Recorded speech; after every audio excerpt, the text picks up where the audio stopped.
I listen to lots of hip-hop and watch MTV Cribs. Hey, MTV Cribs. Just talked about that. I can't seem to focus on getting close to God. What's your advice? Stop watching MTV Cribs and don't listen to hip-hop. It's probably a good start. Okay, I don't have bias against any particular culture or genre of music, etc., etc. Though I have, strong objections to music per se, though there's some scholarly discussion about it. But I will show you what I'm convinced of. I think nowadays music is probably one of the easiest means to lose your moral sense. Music is audio pornography today. That's what it is.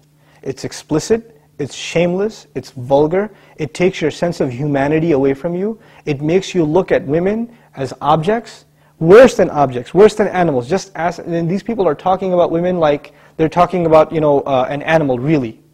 It objectifies women, and especially I've noticed a lot of the brothers that I know of, Muslims, that are really into the hip-hop scene, and they're kind of doing the hifz of the song, right? They're memorizing the song, and they're really good at reciting it with perfect tajweed too, right? And so they do that, and it's just horrible language, horrible, horrific language. The only simple response I have to that, if you have any regard for the Book of Allah, that you really think it's from Allah, بِئْسَ الْإِسْمُ الْفُسُوقُ بَعْدَ الْإِيمَانِ. Even the name, the mention, the word for something bad is terrible once you have faith. Even the mention of something terrible is horrible for you, it's harmful for you after you have faith. You have to have a clean tongue. You have to say what قُلْ لِعِبَادِي يَقُولْ الَّتِي هِيَ أَحْسَنُ. Tell my slaves to say that which is the best. Say what is the best. Say good things from your mouth.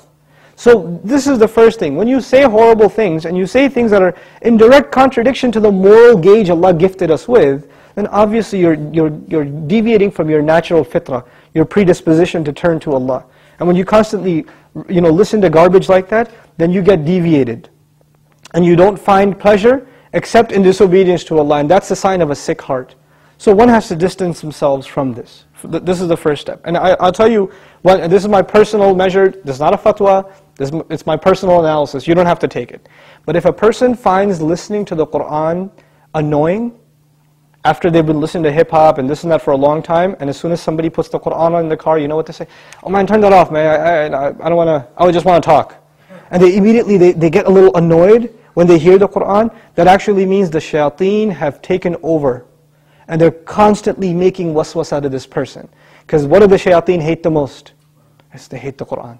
They hate the word of Allah. They flee, it hurts them. So you know what they do? Because this person has let the shayateen, the devils, into his heart, they start pinching at his heart when he hears Qur'an, and he says, I don't want to hear this.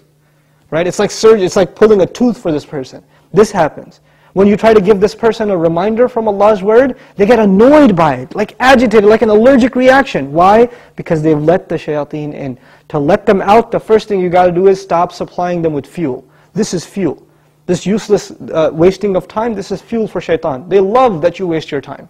They love it. Because the one asset, the one piece of wealth Allah gave every human being is time.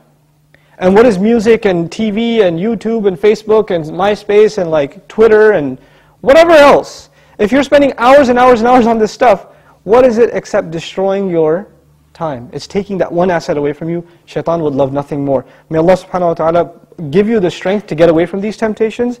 My advice that I keep going over, I can't get enough of giving this advice, find better friends. Find company that is not into these things and try to spend more time with them, and inshallah you'll wean yourself off of these habits. Bi-idhnillah.